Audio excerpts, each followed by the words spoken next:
आज हम जानेंगे श्री कृष्ण के पुत्र ढंडन मुनि की एक सच्ची कहानी से कि किसी की जिंदगी में अड़चन डालना, रुकावटें पैदा करना, बाधाएं डालना कितना भारी पड़ता है हमारे आने वाले जीवन में।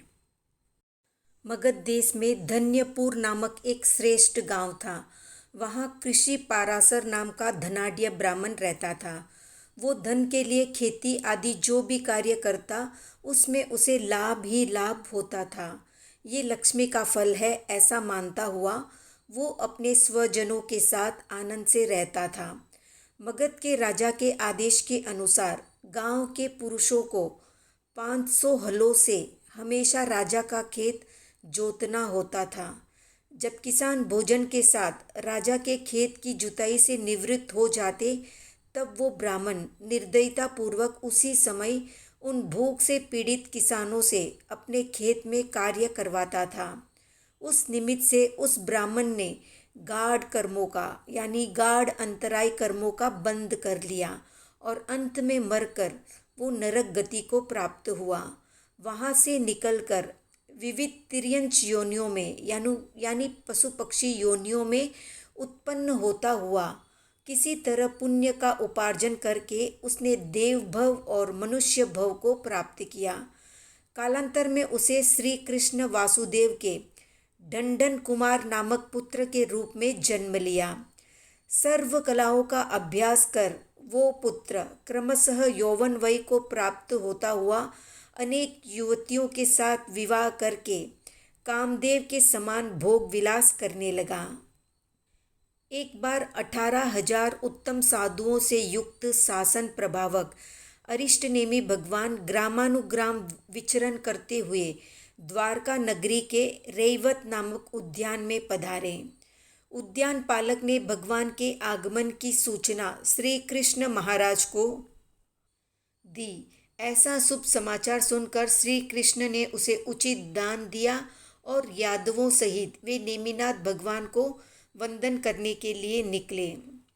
फिर भगवान और मुनियों को वंदन करके सभी ने अपने योग्य स्थान ग्रहण किए।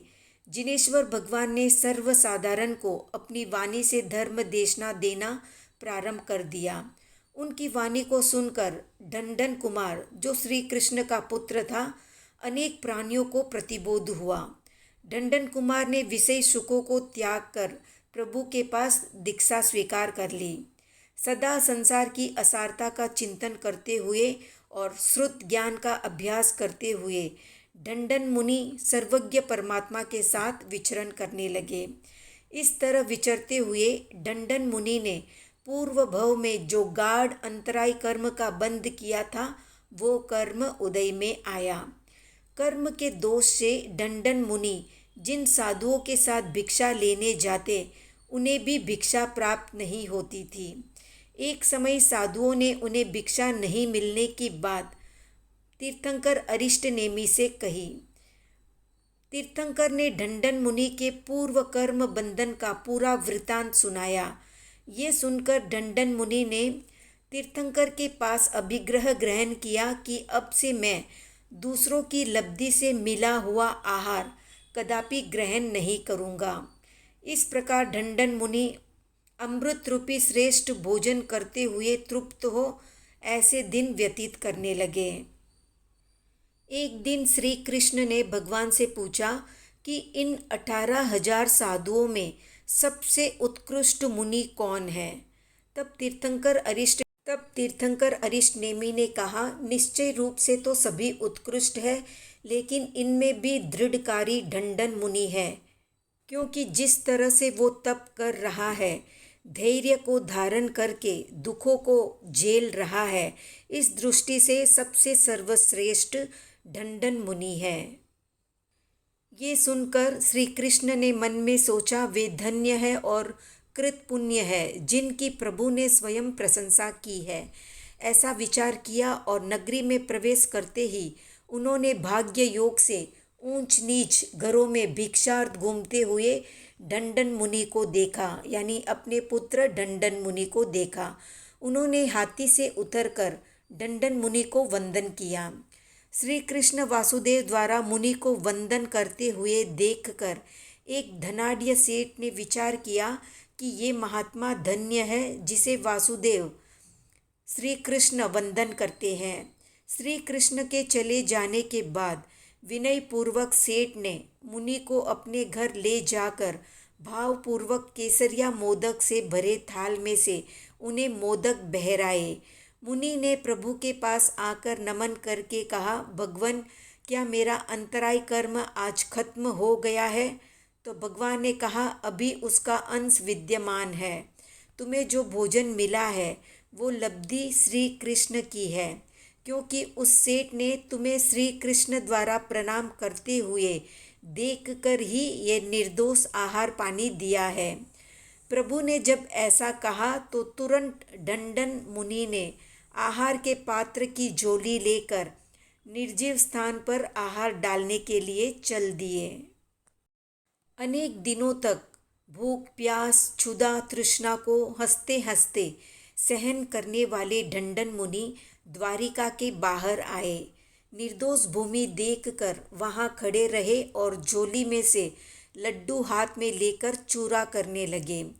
दंडन लड्डुओं का ही चूरा नहीं कर रहे थे, बल्कि इस प्रकार वे मानो अपने कर्म पिंड का ही चूरा और क्षय कर रहे थे। इस प्रकार उनकी विचारधारा आगे से आगे बढ़ती गई। 500 मनुष्यों को भोजन के लिए अंतराय डालने वाले मैंने पूर्व भव में थोड़ा ही सोचा था कि मैं भोजन का अंतराय कर रहा हूँ। दूसरों की जिंदगी में अड़चन डालकर मैंने कब सोचा था कि मैं अपने लिए ही अड़चन पैदा कर रहा हूँ। मेरे द्वारा बांधा हुआ अंतराय मैं नहीं भोगूंगा तो कौन भोगेगा। इस प्रकार धीरे धीरे आत्म परिणति में अग्रसर होते मुनि को अपनी देह के प्रति निर्मोह जागृत हुआ और वे सुकल ध्यान में आरूढ़ हो गए। अंतराय कर्म का क्षय करते करते उन्होंने चारों घाती कर्मों का क्षय कर दिया। इस और लड्डुओं का चूरा पूर्ण करके उन्होंने उसे मिट्टी में मिला दिया और दूसरी ओर कर्म का चूरा करके कर्म क्षय करके केवल लक्ष्मी प्राप्त की, यानी केवल ज्ञान प्राप्त किया। जैसे किसी भाग्यशाली को धूल या कूड़ा करकट फेंकते समय स्वर्ण मोती या रत्न प्राप्त हो जाते हैं, उसी प्रकार श्री कृष्ण के पुत्र दंडन मुनि को लड्डुओं का चूरा मिट्टी में मिलाते समय, मिट्टी धोते समय मोक्ष रत्न प्राप्त हुआ। देवों ने देव दुंदुभी बजाते हुए चारों ओर जय जयकार का घोष किया। दंडन मुनि भगवान के पास आए और वे केवली परिषद में बैठ गए। शुद्ध आहार गवेषणा भी केवल ज्ञान का धाम कैसे बन जाता है, ये दंडन मुनि से बेहतर कौन जान सकता है। तो इस तरह से जब दंडन मुनि ने अपने ही किए पूर्व जन्म के पापों का प्रायश्चित किया तो उन्हें तुरंत सर्वज्ञता हासिल हो गई। तो आज का प्रश्न है कि तीर्थंकर अरिष्ट नेमि का विवाह जिससे होने वाला था उनका क्या नाम था, कमेंट में बताएं। वीडियो पसंद आया तो लाइक शेयर सब्सक्राइब करें।